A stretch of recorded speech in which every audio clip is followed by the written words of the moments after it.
Bonjour à tous, mesdames et messieurs. Soyez les bienvenus dans Instant Vérité. Vous êtes toujours dans Matin Bonheur. Mardi 8 mai dernier, des habitants de Cocody Danga Bel-Air sont déguerpis dans une opération menée par la SICOGI, la Société ivoirienne de construction et de gestion immobilière. Plusieurs familles sont touchées par ce déguerpissement.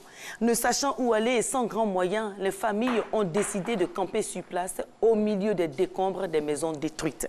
2 semaines plus tard, le gouvernement réagit. Après l'aide octroyée par la SICOGI aux déguerpis, le gouvernement offre à nouveau une aide au relogement. Malgré cet appui financier, ça grogne toujours à Cocody Danga Bel-Air. Non à l'argent, oui, pour être propriétaire en titre des maisons. Quelle solution face à cette crise qui oppose la SICOGI aux déguerpis de Cocody Danga Bel-Air? Il y a 2 semaines, mesdames et messieurs, nous recevions sur le plateau de Instant Vérité Boaké Fofana, le directeur général de la SICOGI. Aujourd'hui, la parole est donnée au secrétaire général du collectif national des résidents des logements coloniaux, Wilfried Idriss Diouf. C'est cela. C'est cela. Bonjour, messieurs. Bonjour. Et merci d'être venu à Instant Vérité. Merci aussi à vous. Alors, Idriss Wilfried Diouf, vous êtes le secrétaire général du collectif national des résidents des logements coloniaux.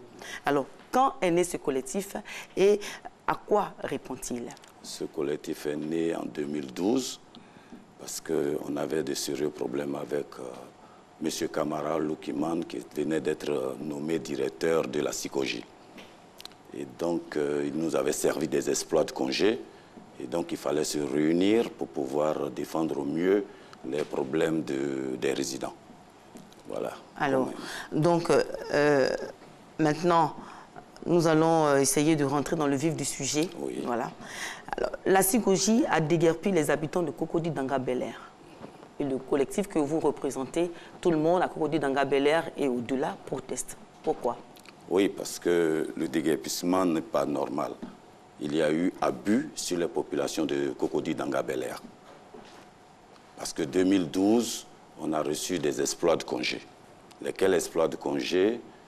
Cocody Danga Bel-Air, nous avons contesté en assignant la SICOGI en justice. Et lorsque nous avons assigné la SICOGI en justice, nous gagnons en première instance. La SICOGI, sur la direction de M. Kamara Loukiman, va user de perfidie en disant de laisser toute procédure judiciaire de côté et un arrangement serait meilleur. Suite à cela, ils ont fait visiter 2 cités. La cité Ado et la cité Concorde pour le relogement des locataires de Cocody Danga Bel-Air. D'accord. Donc, 2 cités ont été construites pour reloger, c'est cela, les populations de Cocody Danga Bel-Air. Voilà.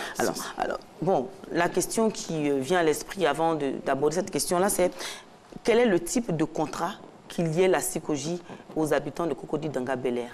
Ok. C'est un contrat depuis 1957 et ce contrat a une clause qui stipule que... Quel est le type de contrat? C'était un contrat simple qui se transforme en contrat de location-vente après 3 années d'occupation effective et continue. D'accord. Ici, sur le plateau de Instant Vérité, le directeur général de la SICOGI a dit que c'était un contrat simple et que les 3 sites, Cocody Danga Bel-Air, Trècheville, Crown et Adjamé Mirador, ont été exclus de la mesure de location-vente après 3 ans. Il a été dit ici. Alors, si donc c'est un contrat de location simple, ce qu'on ne comprend pas aujourd'hui, c'est que les Ivoiriens ne comprennent pas pourquoi vous refusez de partir, sachant que le propriétaire qu'est la SICOGI peut à tout moment reprendre son site. Bon, justement, c'est ce qu'on ne comprend pas. Et on demande, parce que vous voyez, je pourrais vous montrer des documents. OK? Parce qu'on ne peut pas parler aujourd'hui sans documents. Vous voyez que c'est signé Kamara Loukiman, qui signe une attestation de vente le 27 août 2012. Quand on dit que c'est exclu, alors on ne comprend pas. Pourquoi c'est exclu? Il a cité un décret le jour où il parlait. Il a cité le décret de 1994. Mais le décret de 1994, à aucun moment n'a exclu un site. La preuve, vous verrez qu'ils ont même adressé un courrier au maire de Cocody lui disant que comment dirais-je, lui disant que Cocody Danga fait partie des patrimoines locatifs à céder. Voilà, chose bizarre, on ne comprend pas jusqu'au jour d'aujourd'hui pourquoi la CICOJ ils peuvent tenir de tels propos. C'est pas normal. Alors on va continuer, mettez les papiers, voilà, tous les documents là. Alors, monsieur Diouf, voilà, la situation qui prévaut actuellement, c'est que vous refusez de partir. À Cocody Danga Bel-Air, les maisons ont été détruites, voilà, les maisons sont en ruine. Et pour vous refuser de partir, vous refusez également l'aide octroyée par le gouvernement. Bon, on veut comprendre pourquoi aussi. Oui, on ne refuse pas de partir. Il était question d'un relogement. Si on nous fait visiter 2 cités, c'est pour que nous puissions entrer dans ces cités, non pas venir donner une aide. Le décret qui a été cité, le décret dit, pour toute rénovation, il faut d'abord reloger.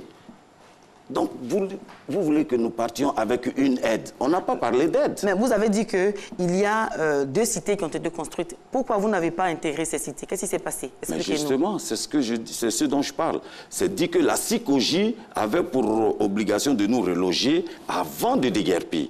Ils nous font visiter 2 cités. Pourquoi nous n'entrons pas dans ces cités? Ils ont dit que les cités n'étant pas finies complètement, il fallait attendre. Ils voulaient donner 960 000 pour que les gens aillent louer une maison avant, en attendant qu'on finisse les cités. On leur a dit non. Utilisez cet argent, finissez les logements afin que nous y intégrons. C'était tout simple. Mais c'est parce que nous n'avons pas encore eu ces logements que nous sommes encore sur les gravats, nous passons la nuit sur les gravats, etc. Alors, vous passez la nuit sur les gravats, vous êtes là, vous ne voulez pas partir. Vous, en tant que collectif, qu'est-ce que vous faites pour ces personnes-là? Puisqu'il n'y a pas d'alternative possible à vous entendre. C'est la CICOJ qui doit nous reloger. La CICOJ doit nous reloger. Tu nous fais visiter 2 cités. Les cité Ado est finie. Cité Concorde est finie. Reloger les gens et c'est terminé, on quitte le site. Est-ce que dans les négociations, vous avez donné cette proposition, vous avez fait cette proposition-là à la CICOJ? Ce qu'on ne comprend pas, comment aujourd'hui vous en êtes arrivé à cette situation avec la CICOJ, en fait? Comment ont été les négociations? Qu'est-ce qui a été fait concrètement? Mais voilà pourquoi je vous dis, tout à l'heure, je le disais, comme je le disais tantôt, ils usent de perfidie. Ils font semblant d'aller dans votre sens. Ils nous font signer des documents pour dire que voici les cités où on va vous loger. Ils sont d'accord, parce que Cocody Danga était d'accord pour partir. Le problème, c'est ça. Cocody Danga était d'accord pour partir. Mais il fallait les reloger à la cité Concorde et à la cité Ado. Pourquoi le directeur de la CICOJ qui dit, lui, l'administration étant une continuité, accepte de suivre le procès. Après procès, quand ils ont gagné en appel et gagné à la Cour suprême, sur des données fausses, c'est vrai. Comment ça, sur des données fausses? Est-ce que vous avez les preuves de ce que vous avancez ce matin? Bien sûr. Puisqu'il a dit à votre émission ici, lorsque vous le receviez, que Cocody Danga n'a pas été relogé. Or, c'est sur la base du relogement que Cocody Danga a perdu en appel. Est-ce que ces informations-là, est-ce que vous avez protesté? Est-ce que vous avez protesté? Je veux savoir, est-ce que vous, le collectif, qu'est-ce que vous avez fait pour ces populations-là, pour éviter d'en arriver à cette situation? Nous sommes allés rencontrer le directeur général de la CICOJ. Nous sommes allés au ministère de la Construction. Nous sommes passés un peu partout. Nous avons fait plus de 100 courriers, alertant, parlant de ce drame qui allait arriver. On a informé toutes les populations, toutes les autorités, même les chancelleries. Ils n'ont pas réagi. Comment ça? On peut dire que sur ce plateau-là, que vous avez contacté tout le monde et personne n'a réagi. Comment on ne peut pas être sensible à cette situation? Ah mais voilà, justement, c'est ce que nous ne comprenons pas.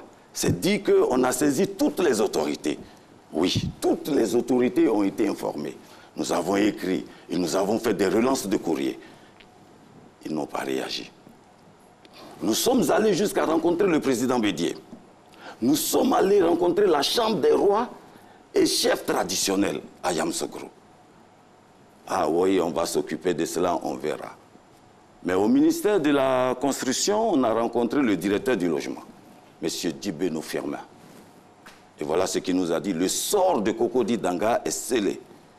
J'ai dit, mais pourquoi? Parce que ça fait partie des logements coloniaux. Comment c'est scellé? Il dit, c'est le patrimoine de la SICOJ. Est-ce que vous mesurez, vous imaginez la teneur de vos propos ce matin? Mais si. Vous êtes en train de dire que la SICOJ vous a dépouillé, je vais dire, la SICOJ vous a mis à la... Voilà, la SICOJ vous a mis à la rue. C'est cela, c'est ce que vous voulez dire ce matin? Oui, la SICOJ a mis à la rue. Sans raison. Même dans les négociations, je vais vous dire, il était question, après les avoir relogés, avant de procéder à un déguerpissement, il fallait attendre jusqu'à la fin de l'année scolaire. Mais ça n'a pas été fait, c'est en pleine année scolaire, à l'approche des examens, en pleine saison de pluie. Mais depuis 2012, vous avez dit que depuis 2012, vous avez été en négociation avec M. Kamara Lukiman, qui était encore le directeur général de la SICOJ. Alors, de 2012 à 2018, nous sommes pratiquement à 6 ans. Oui. 6 ans. Oui. Voilà. Comment se fait-il que pendant 6 ans, vous n'avez rien fait? Les choses sont restées telles quelles. Et aujourd'hui, vous vous mettez dans une situation d'enlisement qui ne dit pas son nom. On ne comprend pas pourquoi. Ce n'est pas que nous n'avons rien fait. Puisqu'il y avait un procès en cours. Il s'agissait de 33 locataires qui avaient assigné la SICOJ en justice. Il y avait 44 autres qui étaient là, qui n'étaient pas sous la menace d'une quelconque décision de justice. Nous avons approché le directeur de la SICOJ. Il nous a même demandé de lui faire une proposition. Compte tenu des documents que nous avons, nous lui avons demandé la cession. Parce qu'il y a une clause dans le contrat qui a été signé qui dit accession à la propriété. Je ne sais pas si votre cadre peut faire un gros plan sur cela. Il faut l'appliquer, c'est tout. S'il vous plaît. Oui. Oui, c'est ça. Oui, allez-y, exprimez-vous, exprimez-vous. Oui, donc il faut appliquer, voilà, accession à la propriété, et ça fait partie du contrat signé depuis 1957. Mais si comment un contrat simple, un contrat de location simple, peut devenir un contrat de... Enfin, c'est dans les clauses du contrat, c'est ce que vous voulez dire. Oui, voilà. À la fin du contrat. Oui. D'accord. Alors, est-ce que vous avez négocié avec la SICOJ pour que ce contrat-là soit respecté? Pour que l'esprit et la loi de ce contrat-là soient respectés. Nous avons fondé un espoir lorsque M. Kamara et Bouaké Fofana a été nommé directeur. Lorsque nous le rencontrions, il nous disait ceci. Bon, lui, il vient, c'est pas pour faire du mal à quelqu'un. Il n'est pas venu pour déguerpir, non. Mais il vient pour appliquer les choses. Alors nous nous sommes dit, enfin, voilà un directeur qui reçoit d'abord le collectif. Et à notre grande surprise, on déguerpit. Voilà. Monsieur Diouf, oui. Il se trouve qu'on a du mal, les Ivoiriens ont du mal à comprendre ce que vous dites ce matin. Comment vous pouvez dire que la SICOJ, sans sentiment, sans regret, la SICOJ vous met à la rue après des négociations où vous avez gagné peut-être une partie en procès, l'autre partie vous avez perdu, mais en même temps, on ne comprend pas. Est-ce qu'il y a quelque chose que vous voulez... Enfin, que vous refusez de dire. Parce que ce n'est pas possible que la SICOJ, avec les informations que vous avez là, la SICOJ vienne et vous mette dehors. Il y a quelque chose qui ne marche pas, forcément. Dites-nous la vérité. Vraiment. Non, la vérité, c'est celle-là. On demande tout simplement d'appliquer les tests. Vous verrez, il y a un arrêté présidentiel. M. Bouaké Fofana, il est nommé par décret. Il est fier d'exercer sa fonction en tant que... Parce qu'il est nommé par décret. Pourquoi ne pas appliquer les arrêtés présidentiels? Pourquoi ne pas appliquer les décisions des présidents? Il y a un arrêté présidentiel qui dit qu'il faille céder les maisons après constatation... Où est l'arrêté présidentiel? Voilà, je peux vous le montrer. Tout est là, madame. Voilà. De 1970. Je l'ai mis en jaune.